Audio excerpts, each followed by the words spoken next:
Welcome back to the podcast. The Rangers are hot still. Not a lot has changed in that department, and we are more than happy to be discussing it here. I'm your host, Andrew Harts. As always, we are joined by New York Rangers beat writer for the New York Post, Mollie Walker, former Ranger, Brian Boyle, and back on the podcast, Larry Brooks. We got two people back from Toronto from, a amazing ceremony. We'll get into it later, immortalizing the great Henrik Lundqvist. But plenty of other things to talk about, including the Rangers, again, staying hot and looking like a great team as of right now.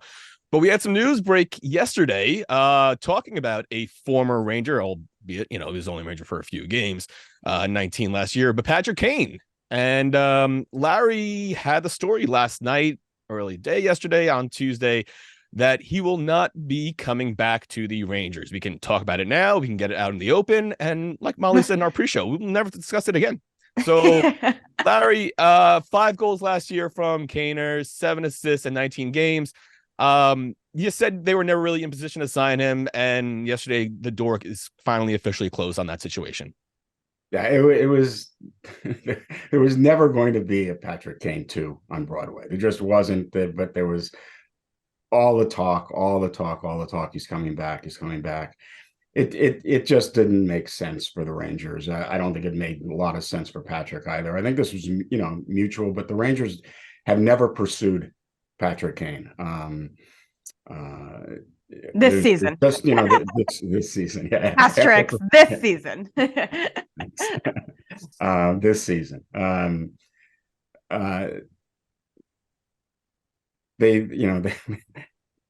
I don't, honestly, I'm not sure exactly what to say about it.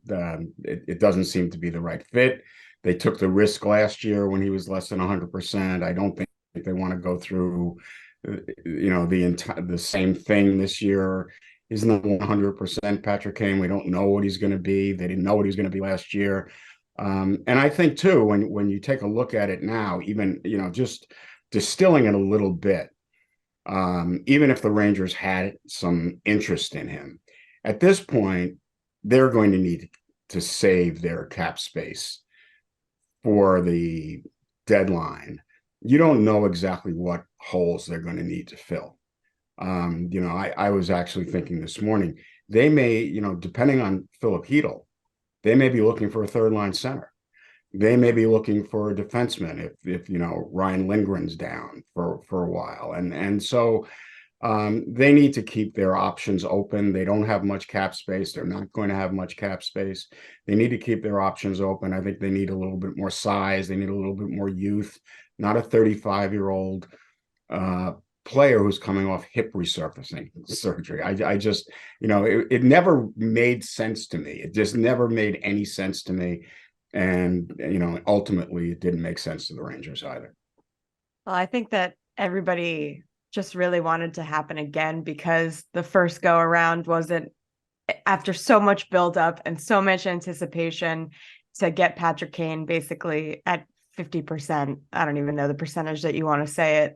But I think that it was just, I feel like people have been talking about Patrick Kane being a star for the Rangers since Boyle was still on the team, right? Like, well, there's a couple ways to look at it, but I think obviously this is the right play because, well, number one, you don't necessarily want to be in a Carolina Hurricane situation where you're knocking on the door every year and you don't have that guy that can, score a goal even if you're getting outplayed, right? He can change the game in a shift. And maybe they thought that we're getting that with Kane last year, but he was injured. I thought he battled considering the severity of the injury. Mm-hmm. So there's no indictment on him. And another thing is, what's the risk and what will it set you back, right? So the fact that he's not technically a over 35 contract, like if he was older, believe it or not, this would be less risky because you could sign him to 800 plus bonuses and roll him over if you wanted to kick the can down the road. But I don't believe that's the case. I think he would have to sign, and he wasn't eligible for those bonuses either. And then, like Larry said, maybe you need size. So that's the risk, right? Do you play the game like we don't want to be Carolina, but then you see what worked last year and what works every single year in the playoffs with what Vegas did? That size, that the 14 LA Kings team that beat us like that. You have enough offense, you have enough contributors, you have good goaltending, and you're really stingy on the back end. Like maybe you just fill that with some depth. A big redwood tree playing D.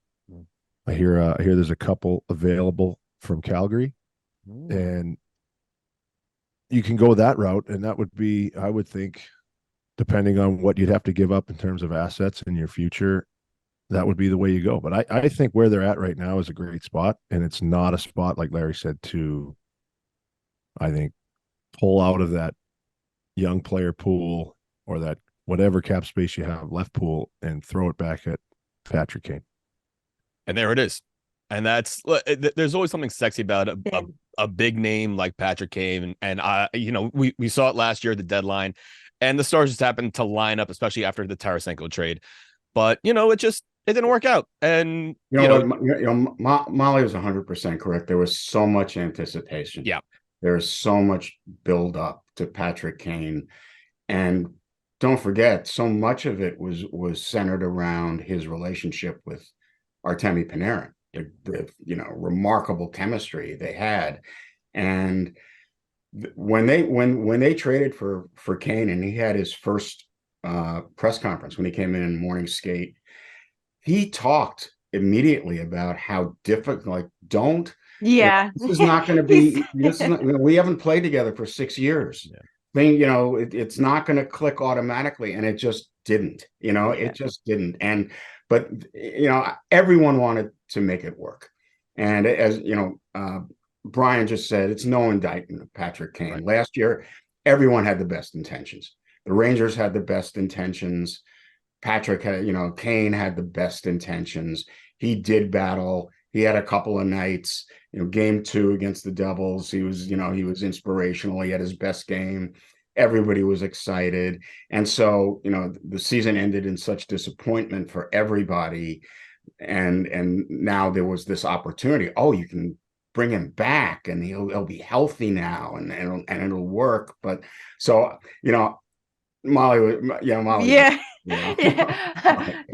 But I think the exit, the end of season interviews, I always feel like are super, super telling, with Ryan Strome coming up, shaking every member of the media's hand. He knew that was it.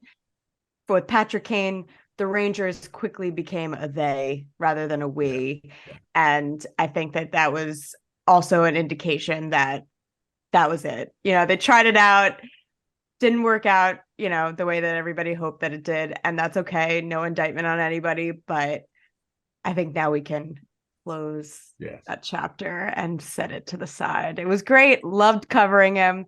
Yeah. Would really be grateful never to have to field the question about him coming to the Rangers ever. All those. What if the surgery works and he's great for another 5 years? See that? Oh, I'm sure that'll happen. And you're gonna hey, whoa. What if we try it again next year? Probably. Well, instead of all those, then we can just rip Drew for not, well, instead of not seeing the obvious, right? It's like your friends in high school that keep breaking up and getting back together. Yeah. When you gotta be supportive. You're just like, oh yeah, they were terrible, and then they're back together. You're like, oh man, that's right. Love you guys. Didn't work last time. Oh no, it's great. This time it'll work. It's over. We don't have to deal with the Photoshop images of him coming here. It's done. It's done. So there's your Patrick Kane news. Book is closed, but the book is still very much open on this current Ranger team. And I got worried, especially once Fox went down, Hedel went down, Igor. I mean, look, this team is 11-2-1, 23 points.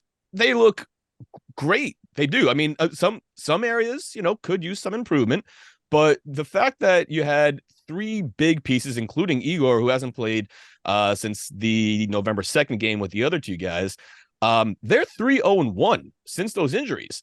So the ship hasn't taken on a lot of water and it hasn't really been affected too much. Obviously the injury front, we still have to see, Heel hasn't started skating yet.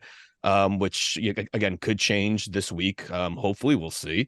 Waiting to see the status of Ryan Lindgren. I know the Rangers, if they're skating today, tomorrow at some point, we'll see about that after taking the hit into the boards.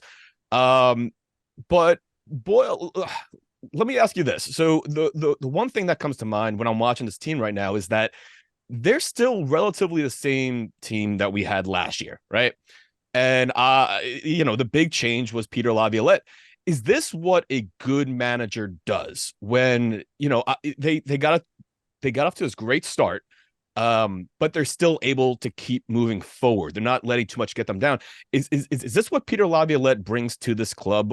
One of the big things is that keeping the club positive despite any sort of animosity, any sort of criticism, any sort of injuries they may take, because hasn't really affected them too much so far, it seems. Well, Andrew, it's a coach. It's not a clubhouse. It's a locker room. We got to get you off the baseball talk, please. It's season's over. We're in November now. Baseball's done. Okay. No, it is a team that's bought into a system, and the system is proving to work to the strengths of the team. And that is why I was excited about Peter Laviolette coming. I was more excited about how he could motivate a club that looked like had full control of the playoff series last year. And when it got hard, it just ended in spectacular fashion, in my opinion. I couldn't believe what I was watching, especially when I thought they grew up a ton the year prior in the playoffs. I thought they had no business getting out of the first round. Maybe a little biased, but I was going to say.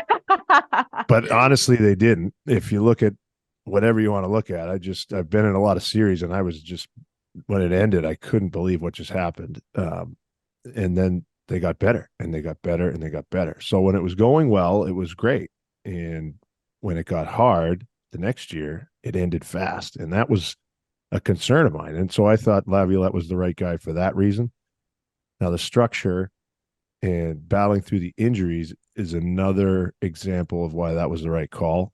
And it is early still. And there are a number of teams that are in places that I didn't really think that they would be in the East. But what he's done his big guys are playing the right way. They've lost a couple big guys, and the signings that Drew has done with Gustafsson and with, I don't know about the bottom six guys. Maybe you get Blake Wheeler going at some point. It is a big change for him, but he, I think, still is going to prove to be a good signing by the end of this season. Hopefully, I could be wrong, but I think that was a good play.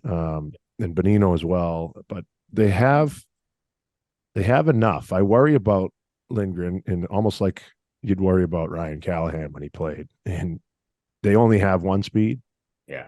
And he is obviously not going to put up crazy numbers. He doesn't score many goals, but he is so important to the back end. And I worry about his durability just because of the courage that he plays with. Yeah. But again, it's that system. If it's that easily understood by every player, you have injuries, you can plug guys in and still be really stingy. And then eventually, if you get a power play here or there, or you get a stretch of 5 or 6 minutes where you control the game, you can score 1 or 2 goals because that's what they have in terms of elite talent. So I love the makings of it from the talent level, the top six, how their D are constructed. Obviously, I love their goaltending. And Lavi's pushing all the right buttons right now. And it's a big thing, a different voice, a guy who can make adjustments, a guy who challenges people every day. He sees the big picture. It's not like, oh, it's going good right now, so I'm going to leave it alone. He wants to get better. Yeah, you know what, too? I think there is a whether they have mastered the system, I don't think they have. I think it breaks down a lot. They're still learning it. They're I think still doing a lot of thinking rather than reacting instinctively because they're trying to be in place. But they have embraced it. They believe in it. They believe and they believe in this coach, I think. And what's interesting to me is this is what they asked for. And sometimes, you know the saying, be careful what you ask for. This is what they asked for, and this is what they are embracing. And that to me is one of the more interesting aspects. They have these veterans. They've never won. I mean, and you can identify, right? Yeah. I mean, Chris Kreider's been here since 2012. Mika's now been here for a while. I don't, these guys now, Adam Fox has been here now for 5 years, and they haven't won. They took the big step, and then they took a step back. They fell on their faces, and I think they were embarrassed by it last year. I think they were angry last year, and I think they have taken that energy, and it's all positive in the room. It's all positive. They play hard. They of course haven't gone through, they've gone through adversity with the injuries, but they haven't gone through adversity losing. And one of the interesting parts of the season so far is they haven't played Boston, they haven't played Colorado, but you can only play who you have on the schedule. Mm-hmm. I think I'm curious. I'm really anxious to see them play the teams at the top of the league now and see how they match up in November and December. Not that they're going to have the same lineup necessarily in March and April, but it's always interesting when you're playing quality opponents. But that's what I like about them is that they have embraced this system. They have embraced this coach. They go out to work hard every day. Well, you talk about better competition coming up. They've got the Devils on Saturday, the Dallas Stars on Monday, the Penguins on Wednesday, the Flyers on Friday. Flyers on Friday, and then the Bruins next Saturday. I'm not going to lie. I'm a little, especially everybody, the Rangers collectively holding their breath to see if Ryan Lindgren comes out to participate in practice today on Wednesday. And I think that's going to obviously set them up, for this upcoming stretch.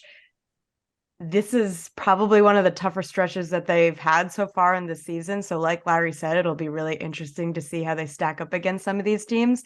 But, if we recap on the injuries, Philip Hedl was eligible to return to the lineup on Sunday against the Blue Jackets, and he hasn't even seen the ice yet. So that's pretty concerning. Adam Fox isn't eligible to return until at least November 29th against Detroit. Lindgren, the hit looked bad. I'm not going to lie. It looked really bad. I wouldn't be surprised if he missed some time. He went headfirst into the boards. I don't want to speculate, but it just, from where I was sitting, it didn't look good. But that being said, I've seen him probably take worse hits and get up and finish the game. I hit that guy through the earth's crust once, and he left and came back 3 minutes later. I'm like, how is he back in the game?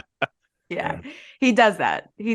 So I think this is going to be, every season you have your big tests that come up. I think this is probably going to be the biggest stretch, of a test that they have so far this season. But I mean, at least it looks like Igor Shesterkin should be back on Saturday against the Devils. I think it sounds like, he's been practicing with no restrictions lately. And they have this weird little 5-day break in game action that I think that he should be good to go afterward. Jonathan Quick was just a brief 1-game miss, so that was a good thing. It was just minor. But hey, we got to talk about Louis Domingue stepping up to the plate. He did really well. He looked pretty good. And I tip my cap to Chris Drury. Not a lot of NHL teams have third string goaltenders with that kind of NHL experience. So to have that is pretty comforting for the Rangers, I would imagine.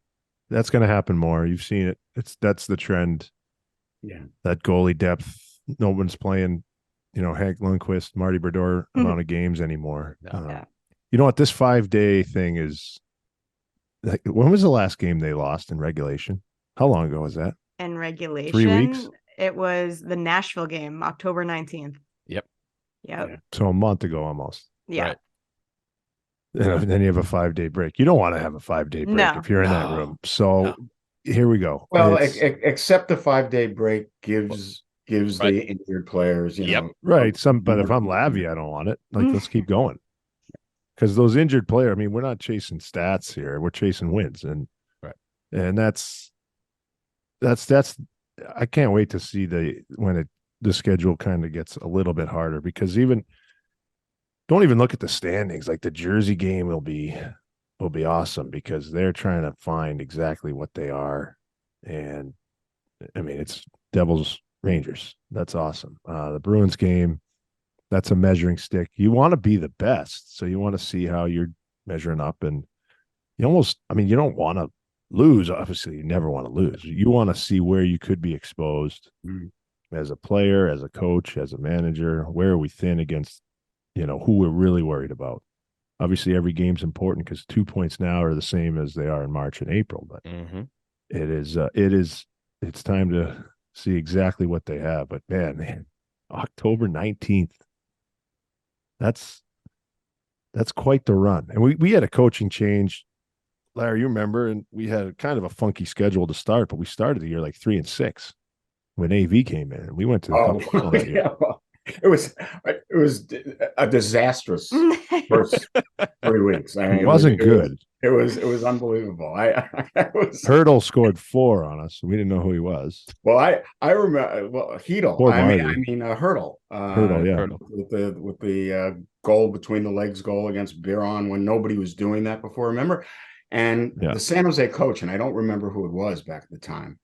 It was a 9-2 game. It might have been Pete. No, was he Jersey? No, I think he was Pete. No, I don't think it was. I don't think it was DeBoer. So San Jose is up like 9-2, and 8 minutes into the third or something, and Hurdle has scored 4 goals. I think he got one shift the rest of the game because the coach kept him on bench because he didn't like what he did. Showing up.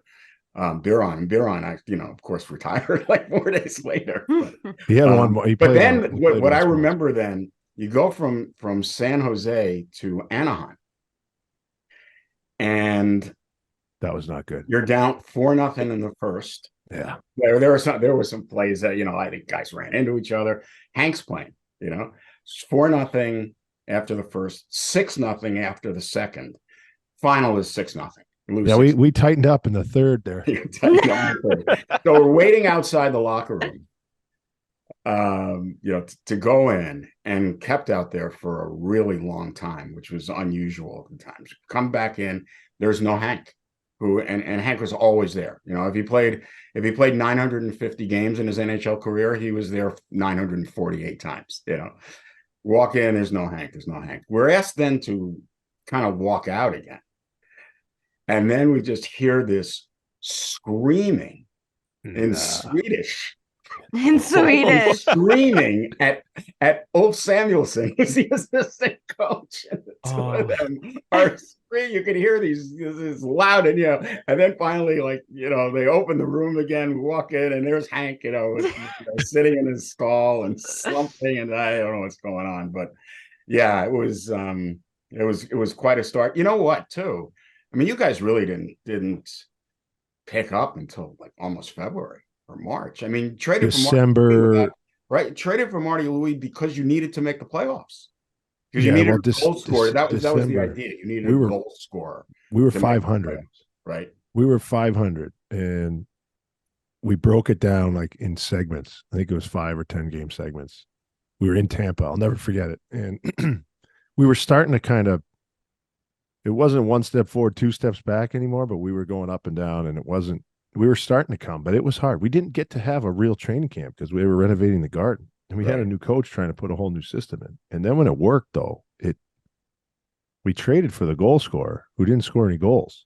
And it was hard for him because he was such a humble guy. He didn't want to do his own thing. He was at one place for so long in Tampa. He came to us, and he wasn't. I'm like, "Do you want to sit here on the plane?" He goes, "No, you guys. I don't want to mess anything up." And I'm like, "Marty, you're a Hall of Famer." Brand. Yeah, that's so on brand. I'm a scrub. Like, sit down. And sit down. He wouldn't, and then he'd come and beat us all at cards, and he was great. Anyways, the playoffs, we needed him, but yeah, it's not always this seamless. So, on typical, New York fandom, it's like, well, why is it going so well? What's going on here? Something's got to be wrong. But enjoy it. Yeah, that's exactly it. And there's going to come a point where I'm sure Ranger fans are going to turn on Peter Laviolette. But for now, enjoy the ride. That's the way I look at it, at least, and we'll see where things go. Before we get to Rupper, real quickly, just because Larry, he's got to run here. But Larry, I want to get your take on the Hall of Fame ceremony from Henrik Lundqvist. You were up in Toronto. Your thoughts? Obviously, you gave him the King moniker, and I cannot suggest enough everyone who's listening or watching this podcast to read Mollie's article, to read Larry's article. Just the perfect summarization of the career of Henrik Lundqvist. And Larry, you spent a lot of time with him. You watched his entire career pretty much. What did you think about the King taking his rightful place on the throne in the Hall of Fame? It was a fitting climax, to a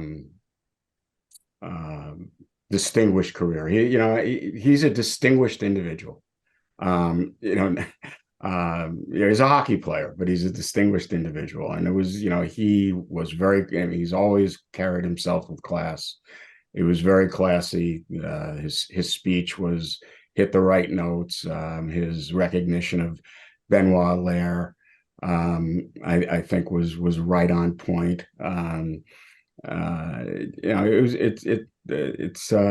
He had a weekend and experience he'll never forget, and I think it just, it caps a career, one of the great careers in Rangers history, and honestly, one of the most respected professional athletes who played in New York in a very, very long time. He had a great New York career. He was the face of a franchise for 15 years. Just doesn't happen. Not only in hockey, who Derek Jeter, these the names that he's with. We're talking about like Eli Manning, or people who become icons, and that's who Hank is. He's an icon who also cares about the community. He cares about people. It is such a cliche. Oh, he's a better person than he is a hockey player. I don't know. He was a great hockey player, a great goaltender, but he is a charitable individual. He has a lot of room in his heart. He and his wife have a foundation. He's grounded. As much of a celebrity as he is, he's grounded. He's like, again, I covered him for 15 years, from his, beginning to end. I talked to him almost every day. We talked almost every day. It was such a pleasure for me, to have that pipeline, to have those conversations, to have that relationship with him. And, there haven't been very many. Been very many who have come along like Hank. Well, we'll definitely get Mollie's and Brian's thoughts on the Hall of Fame ceremony. But one thing I want to say from Larry's article that I loved, and again, just a testament that people have to read it. Larry had this one line in there that kind of gave me chills. It said, "The cup should have been overflowing, not empty." And that's just the perfect summarization for someone like Henrik Lundqvist, someone that you wanted to see. But Larry, we appreciate you coming on the podcast. As always, we'll see you next week. And because it is Jersey Devils and Rangers week, we got on a former Jersey Devil, along with Brian Boyle, I guess, and Mike Rupp, former Ranger, NHL Network partner. He's coming up next on the podcast. Stay tuned. Welcome back to the podcast. And look, like I said, Jersey Devils week. It's appropriate that we have someone on here from the NHL Network who does some stuff with Brian Boyle on there. They'll actually be on the show later today. So tune in. It's former Ranger, played in 68 games with the Rangers, but he played in 289 with the Devils. We're not going to hold him to that. Stanley Cup champion. He scored two of my favorite goals in one of my favorite games ever, the 2012 Winter Classic. It's Mike Rupp. Rupper, welcome back to the podcast. Good to see you. I'm glad to be back on with you guys. And it's been a little while, but always great popping on with you guys. Well, look, it's a good time to be a Ranger fan. That we've just threw out, it's very, very happy. We're enjoying Laviolette. We're enjoying the Hall of Fame. Well, you played with Hank, and I brought up the Winter Classic. One of my favorite memories was Hank stopping that penalty shot, to keep the game where it was. What are your thoughts on Henrik Lundqvist? What are your thoughts on his Hall of Fame ceremony? It felt like a good capitalization on the career that was Henrik Lundqvist as a hockey player. Yeah, it absolutely was. And provided one of the best highlights of the night was his daughter. We all seen that video just kind of when Hank's talking about the support of his family. She's like, us? Yes, we know this. But it was great the way she kind of played that off. But it was, it was cool seeing, I like seeing some of these guys because we deem these people that get into the Hall of Fame as almost being superheroes, right? And to see them kind of be vulnerable in some different ways. You can say that with Hank. You can say that with Ken Hitchcock's speech too. Like this guy was a guy that was hard on everybody, and a lot of times players didn't like him.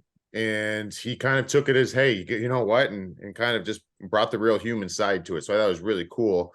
And then Hanky also is he's always so smooth in everything he does. We always joke around about it, but just to hear him kind of sound like just a little kid, right? Enjoying the game of hockey, back to the roots of it all. And I thought it was awesome. I know Brian's played a ton with him. I was fortunate enough to play with him. I was really fortunate in my career to play with Marty Brodeur, Hank and Flower. I mean, you're talking 3 of the top 5 goalies of all time, I think. And just seeing how different each of them were, and then also how similar they were in a lot of different ways. So ultimate competitor. I always say it, and I'll say it till the day I leave this earth. Like you see the 3-piece suits, you see the smile, you see all those things. He would rip your face off to win a game. And I mean that, and he is vicious, and I thought that was incredible about him. Do you have a favorite Lundqvist memory? I don't know if it was necessarily a favorite memory, but I remember different teams I've gone to, just seeing how stars are in the landscape of the locker room. Like I'll use a quick example. When I went to Pittsburgh before I came to New York, I always played against Crosby. I knew playing against Sid. I didn't know him. Yeah. But I went there and Billy Guerin was in the room there. That's right after they won the Cup in 2009. And Billy was just giving it to Sid in the locker room, like nonstop, like carving him, ripping on him in a playful way, right? And I'm like, whoa, okay. And Sid loved it. Sid ate it up. He wanted to be treated like everybody else. And I'm just seeing that kind of dynamic. And then also seeing that competitive edge by Hanky. I mean, there'd be times I remember in my couple years there in New York where we'd win a game, say it was 4-1, but Hank would let in a goal, or a goal would be scored on him, I would say, in the last, 5 minutes of the game. And, Hanky's in the bathroom kind of, yelling, and guys would be like, I remember Danny Girardi would be like, would you relax? You got to kind of bring him, you got to bring him back down. And I think, Beak probably has a bunch of stories on that, where it was good to kind of, that competitive edge was awesome, but then you also needed the certain players to be like, would you relax? We won. You were awesome. Yeah. Like, blah, blah. Like, I'm sorry you didn't get your shutout, but I want to want shutouts. I want my goalie to want to be perfect. Like, these are all great things. So I think it was just that I remember hearing them smashing paper towel dispensers in bathrooms. Like, I thought that was part of the allure of Henrik Lundqvist. He had a bill once sent to him from the Excel Energy Center for $3,500. Wow. I don't know if you remember the game I think Gabrick had 5 on him, and they lost 5-2 or 5-3. I forget. I was the year before I got there anyways. That's so and great. He tore down the entire stall in the locker room. Oh my God. I love So it. I seen him go on some hissy fits. That one I never saw, and I kind of wish I did, but that was his mentality. Remember him banging the wall, Rupper, in the shower? He'd just bang it. And he'd just be sitting there. Yeah. That's just menacing behavior. Yeah, but just again, you just want that from your goalie. No, I mean, I've always, and I had a coach, I'll have him remain unnamed, but he would call out like our best player in the locker room, and he was like, all he does is, player X, like all you do is think about scoring goals. I'm like, I want him to be dreaming about scoring, but that's his job. You know what I mean? We'll take care of the rest of the stuff. Like, he needs to score goals. And same thing, Hank wanted no goals to go past him. And I remember my first game day in New York, I was in the locker room, and I remember walking in, and I don't know how it came up, but it came up in conversation in the training room, and Jim Ramsey, the athletic trainer, was like, oh, Henrik doesn't exist on game days. I'm like, what do you mean?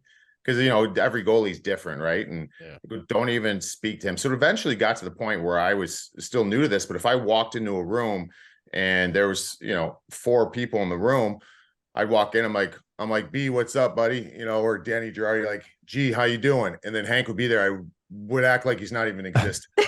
You know what I mean? And I think Hank wanted it that way. Like, he wouldn't make eye contact. He wouldn't talk. And that was a little eye opener for me, how dialed in he would get on game days. What was I don't know if there's a biggest difference, but you got to play, and you mentioned it, you got to play with Brodeur and Hank. And I got to see Marty a little bit. He was done playing when I was in Jersey, but I always got the impression that they couldn't be more different in terms of their personalities. Now, is that a fair assessment? What did you see as key differences on 2 elite Hall of Fame goalies?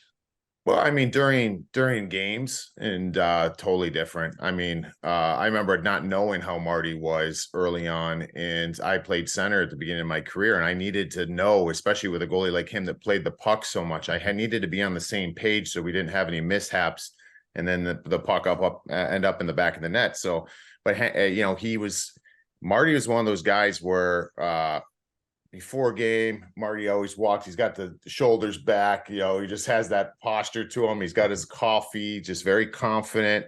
But then in between periods, you can ask him a question. He'll bring you up to the dry erase board, draw something out there, and just talk to you. You could totally say anything you want to him in a lot of different ways. I kind of stated how Hank was different, and Marty was very focused. He was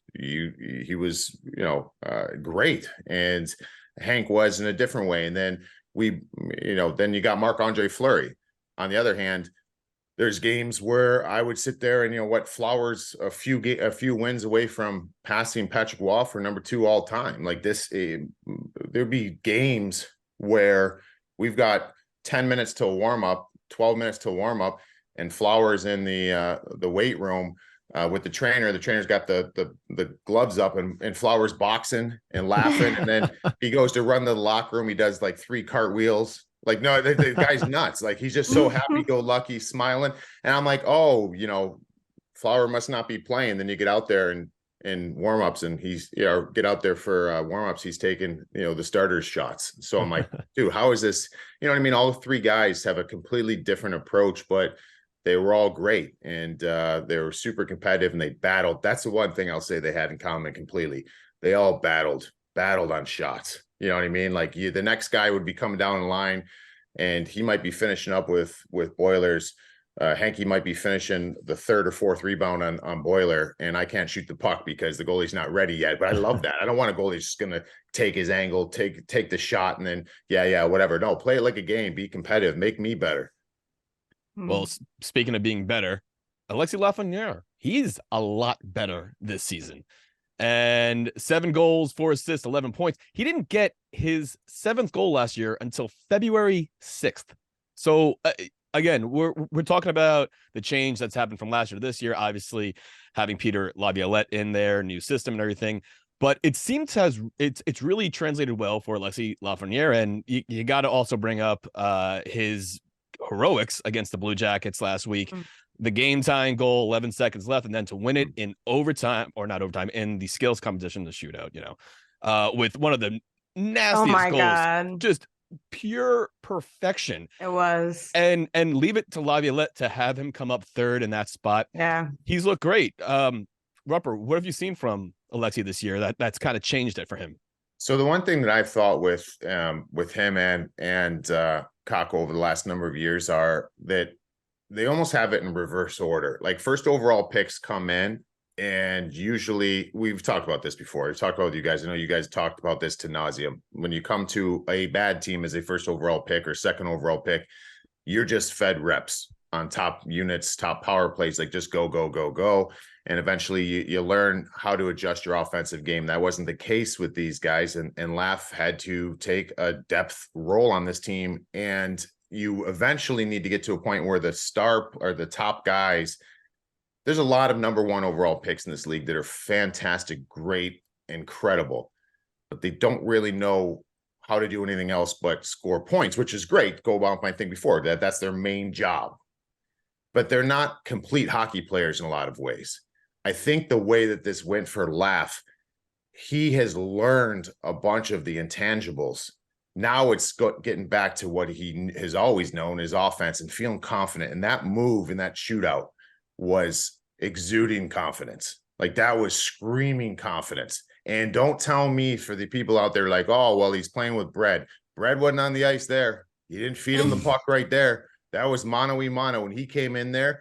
And I don't know what you think, Brian, but that screamed, the body language to me screamed, I'm feeling it. And I love the call that Lavi put him in that spot. I love his game, and I love all the intangibles that he's brought, or is bringing, that he's learned over the last few years. So this hasn't been all of a sudden now, we're seeing the offensive side now. But shouldn't we have thought this is coming at some point? And I just think he's going to be a very complete, great all-around player when this is all said and done. I think he's got the edge. He has the edge. He can, when he plays with that edge, you learn that playing third, fourth line minutes. Here's how I can make an impact. But his expectations of himself and what the city probably put on him, if it's not going right, and especially for a long time, even when you get that chance, it feels like you're playing in a straitjacket. When you don't have that confidence, it's really hard, and it's a fleeting thing. It's hard to get, and it goes away quick. He just showed his skill, what he's made of, in terms of what he can do when that straitjacket's taken off. He can do some special things, and that's not an easy goal to execute. A lot can go wrong with that. He hit some house money by tying the game late with his second goal. Why not try it? But he needs to find that balance where he can try things like that, because he has a skill set to do it, but then keep that little bit of edge he showed. I mean, he showed that when I played against him 2 years ago in the playoffs. I was like, what is this kid barking at? But it was a problem. Like, if he adds that too, he's a number one overall pick, but he's going to be gritty also, but he has those hands. He's not a burner, but he's skating better this year too, I think. And it's starting to come together, which is really encouraging to see. When you're at the Garden, or when I've been there, and when he goes to finish a check, and even if he misses the check and hits the wall, it sounds different. Like he plays heavy, right? Like he'll go through you. And again, we know that all the skill that he has, because he's first overall. I didn't know he had all those other things. So when you combine all that, when this is a finished project, I think it's going to be very good. And the other point that you made there was awesome, because he is not generally in that top three for the shootout. Okay. So Labby saw things in his game that thought he'd be ready at the moment. So it's just put us all in that position. You want to be a skill guy. You'd want to be in that position, right? You get that chance in that position. How many of us are thinking of being a little more conservative? We're not letting it all hang out. I think a lot of us aren't. You know what I mean? Like, right. We're going to go in there. We're going to try something. We're going to try to score a goal. I mean, that's the name of the game right there. But for him to pull off that move was like, yeah, I got this, and I ain't turning back. You know what I mean? Like, and that gives me goosebumps thinking about it, because I don't think every player's dialed in that way. I think it'd be very easy for him to come down and take a shot, maybe try to make a 5-hole move, but he comes down there, puts it from forehand, carries it on the backhand, not carries it. He touches his backhand, bang, upstairs. And that's at the top of the net. Like, that's a perfect shot. Like, I'll show everybody. I'll show you. 100%. I think that the only way to describe that game was just a punctuating performance on a really strong start to the season. And I actually was talking to Mika Zibanejad after that game, and first of all, he is so well liked in that room by all of his teammates. He is a favorite guy in that room. It is so evident when you talk to everybody just about him, especially during the last couple seasons where he has faced so much scrutiny.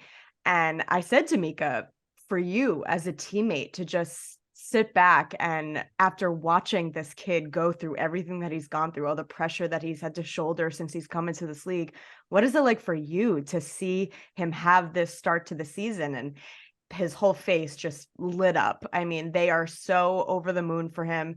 And, he mentioned all the pressure, and for him to he's just playing now. And he's also playing with the intangibles and the assets that he was drafted first overall for. So it's kind of like, it's just such a pleasure for them to see it kind of come to fruition here a little bit here for him. And obviously it's still early. And, if you listen to any interview with Alexis Lafrenière, he does not deign to acknowledge any sort of, success that he's had, because why would he, after how much pressure and just how much he's been criticized since he's come into this league. So you just got to hope that it stays the course here for him.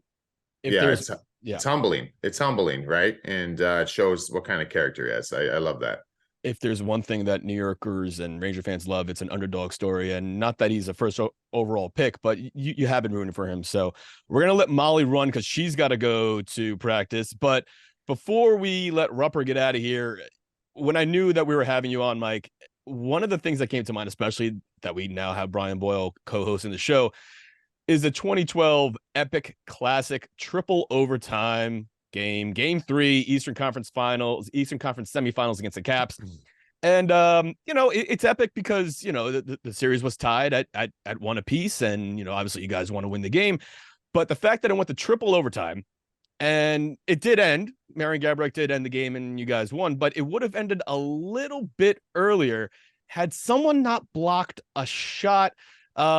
And he's on this podcast here. So what I remember the iconic video of you sitting on the bench afterwards and just being so like, what was going through your mind that entire play? You almost had the game winner. What can you tell me from it? Well, I think that just like a lot of different things, when you reminisce about things, sometimes the stories get a little more legs, I think, to it. And the way Charlie Conway diving in front of it, like I didn't want you to score. The way that I envisioned it, now that I see the footage, because when B was on NHL Network, they found it, and I didn't actually ever see it, so it was always just in my brain, right? Like this is how I saw it, and the way I saw it was Braden Holtby was on one side of the net, Marian Gaborik goes behind the net for a wrap around on his backhand, and for whatever reason, I was on the side where Gabby came from, and I just thought, like, I'm gonna stay here, like just get out of the fray a little bit. And he does the wraparound. The puck comes to me. And I remember Holtby was so far out of the net, or not out of the net. He was so far over on that far post because he was honoring Gaborik's attempt at a wraparound.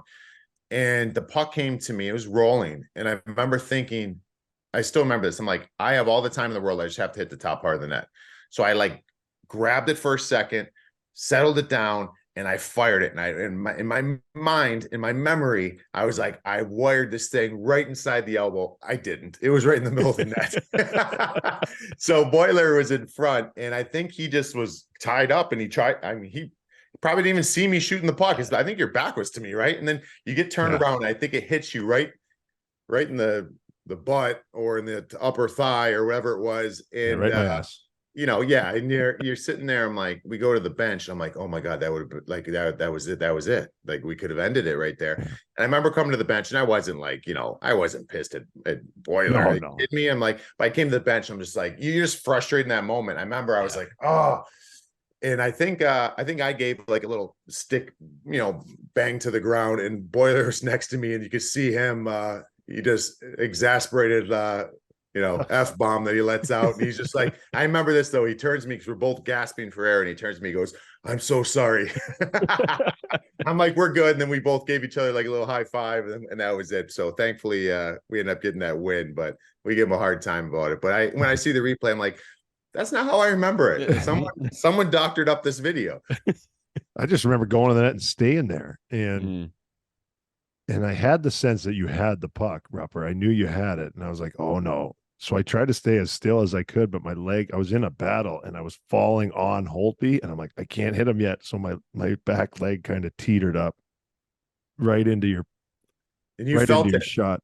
And I was like, oh, that's not good. So then I'm looking for it. And then it's like, I think we had to back check or something. I don't even know if he covered it right there. And I was like, well, I would have to say, to be honest with you, that was, to read the situation, and the fact that I was out there with Marian Gaborik shows that it was at the end of my shift. So I must have been out there for a while.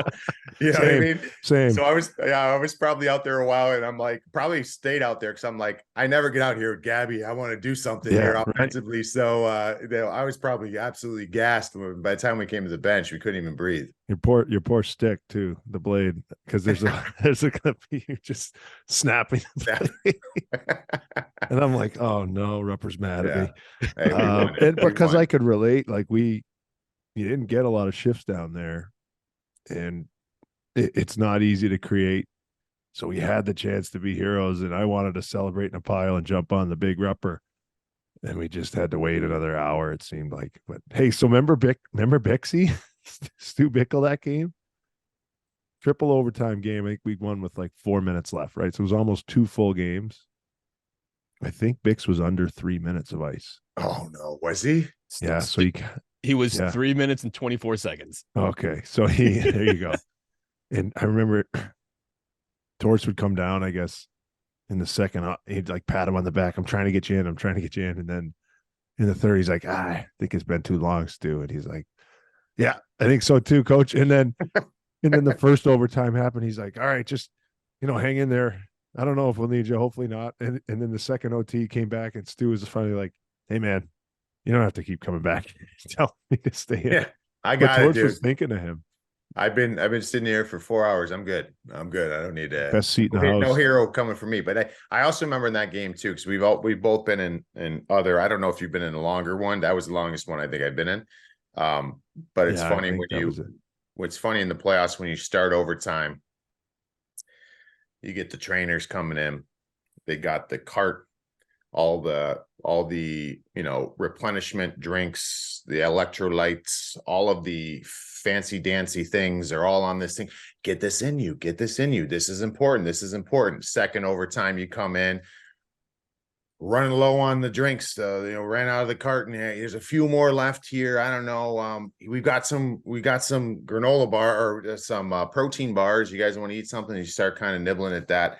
And then by the further this goes, we're sending up stick boys to get us soft pretzels. We're wolfing down coffee, which is like not a great thing. No. I'm eating I remember there's been times in overtime where I've sent guys. I've eaten hot dogs. You know what I mean? Like you when you're on the road, you have a trunk full of stuff, and when that trunk is gone, you got no options, right? So then it's just straight anything you can, put it in your body for energy. Let's get me the pizza. Get me the pizza. We're drinking Coke and pizza. It's awesome. It's like you're a little kid playing in your tournament in Detroit on the weekend. Well, the trainers are like our dads. They're like, you got to eat this right now. I'm like, okay, Dad.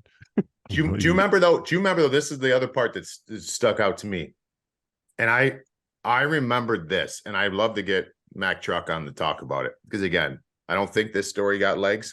He played an hour. I think the other story got legs because I could have been we could have been the heroes of that game. But this one, I remember Ryan McDonough was 56 minutes or something, I think, in that game. 53-17. Yep. 53-17. Was he really? Who? I thought someone was pushing 59. He had the most. Behind him only 53. Behind him was Girardi with 44, MDZ 43, Cali 41. I was 30. I think I got 30 in that game. You, Boiler? Yeah, you were 31.05. That's too many minutes. Well, I played what the normal average would be in one game. 15:45. A very respectable 15:45. 15. Yeah. Hey, let's go. So anyways, I remember this with Mac though, is I remember him on the bench because again, like I didn't play, I wasn't in the normal rotation of lines, right? So I would be in the middle of the bench, and then that's right where the D would meet up with the forwards. And I remember him dry heaving nonstop, like almost after every shift, he's dry heaving. And then we get in the locker room. I remember him cramping really bad. And I remember him on the floor, and I saw him, and I don't mean this in a way like, I think a lot of times when he was crying, but not like what a baby, he's crying. Like, I think his body was doing things that he couldn't control. You know what I mean? Like he's like is cramping up. He's dry heaving.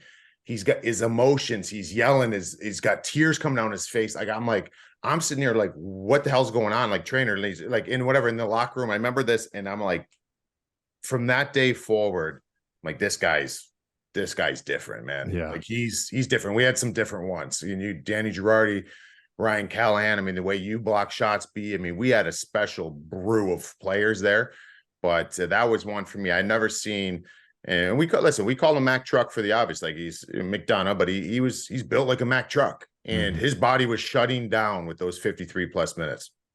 That was, I just remembered watching them, and you'd see Callie block all these shots and play it a certain way, but when the puck's coming from farther away, it picks up velocity. Him and Stalzy and G, even Strahls, like they got in front of everything and willingly. And Danny G's body was so black and blue. He bruised like a peach, and it was all over. So did Strawman, but I couldn't believe looking at these guys at the end of a season. How many hematomas did we used to call Danny G hematoma? We just called him hematoma for like a couple months because he just got like 3 or 4 of them, and one hadn't even healed yet, and he had one on the other side of his body. He was those guys. I mean, and I think we have been recognized, that team, and Larry did a good job of calling us the black and blue shirts, but that's what we did. That was our we would do anything to. It just kind of fell. It started with those guys. We all fell in line with it because it was a cool team to play for. It hurt, but it was like it's a point of pride now after it's all done, just to be a part of that group. Those guys were not. Mack Truck was out of his mind. When what year did Callie end up going to Tampa? What year was that? 13-14 year. That's the year we went to the Cup with the Rangers. Okay, so that was my. Did you go to Mini that year? I think I went the year before. So that was my last year. 13-14 was my last year playing. And I remember, so you're saying that summer he went? No, he went right around the deadline. We got Marty. Right around the deadline. Okay. Yeah. I remember having a conversation. I don't know if I should be saying this because I was playing on a team already, but I had a conversation with, I was talking with somebody in Edmonton, and they were at this pivotal spot. And I think Callie was Callie something was coming up with Callie in a contract. I don't know. I might be wrong. They offered him a deal with no trade protection. So he got traded because he was a pending UFA, correct? And he said, I'm not taking that deal. And Got it. then Okay. Dealt. And So Danny G had just signed. I remember thinking to myself, and I was talking to a player and someone else in Edmonton there at the time. And they were talking about, I mean, this was the Edmonton, like, we stink. How are we going to get this going? We have all these first overall picks, and none of them are, whatever's not working here. And I was like, you guys want to change your franchise? Go get Ryan Callahan and pay him whatever he wants. And they're like, well, and I think the original thing is like, well, I mean, you look at numbers and this, you don't understand. If Ryan Callahan, if it's going to take paying him $5 million, $6 million a year to play in Edmonton, pay him that. He will change your franchise because he will come in there and he might not have the production anymore that he once had, but he's going to go in there and you're going to see a 5'10" player from freaking was he Rochester, New York? Yeah. Yep. And he's going to put every excuse out the window for everyone else on your roster not to play hard, because he's going to bring it and he's going to bring it and he's going to be iced up and he's going to be hobbling and he's going to bring it some more, and your franchise will be different. And I was like really big on I'm telling you, and there was I think the Minnesota Wild at that time, because that's why I was there. I was telling people in Minnesota too, I'm like, get Ryan Callahan, pay him whatever. He will change the way your franchise thinks. I'm not saying you're going to win a cup right away with this guy, but you could start getting a different mentality. So nothing but love for all that the guys we had on that team, man. That was a special team. It was a special squad. You guys wound up winning that in an epic 7 games, which, again, every Ranger fan watching that obviously had you guys back. So, Rupper, we're going to let you get out of here. We appreciate it as always. Be sure to catch him on the NHL Network along with Boiler. They'll both be there together, and he'll be providing all the great hockey insight that you just heard right here on the podcast. So, Rupper, we appreciate it. Have a good one, all right? All right. Thanks, guys. We'll talk later. See you, Rupper. And that'll put a bow on episode 132 of Up in the Blue Seats, our Rangers podcast from the New York Post. But as always, before we get out of here, we got to give out some stars. Boiler, who's your number one star of the week? I got to go with Laugh.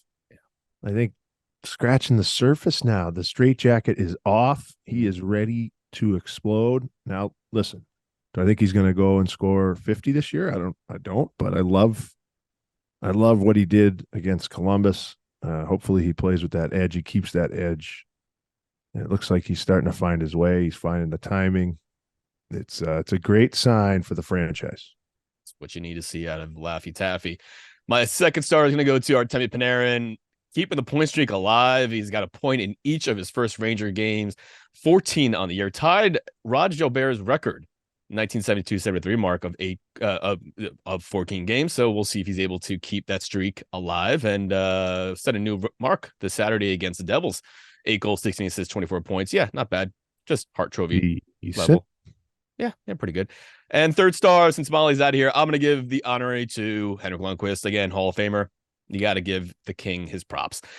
As always, going to give thanks to Jake Brown for producing the show. You can catch up on all episodes of the podcast by subscribing to Up in the Blue Seats on Apple Podcasts, Spotify, or wherever you get your podcast. If you're watching this right now, it's probably on the New York Post YouTube page, so we appreciate it if you'd give us a thumbs up, comment, like, do whatever you got to do. What are your thoughts on Hank making the Hall of Fame and his speech and everything? You can also catch us on Twitter, Rex, at Mollie Walker, 2 E's, 2 R's, and Brian at Brybrows22. For Brian Boyle, Larry Brooks, Mollie Walker, and Rupper, I'm Andrew Harts. We're back next week with another episode of the podcast. Be sure to tune in then. Until it, take it easy. LGR. Later.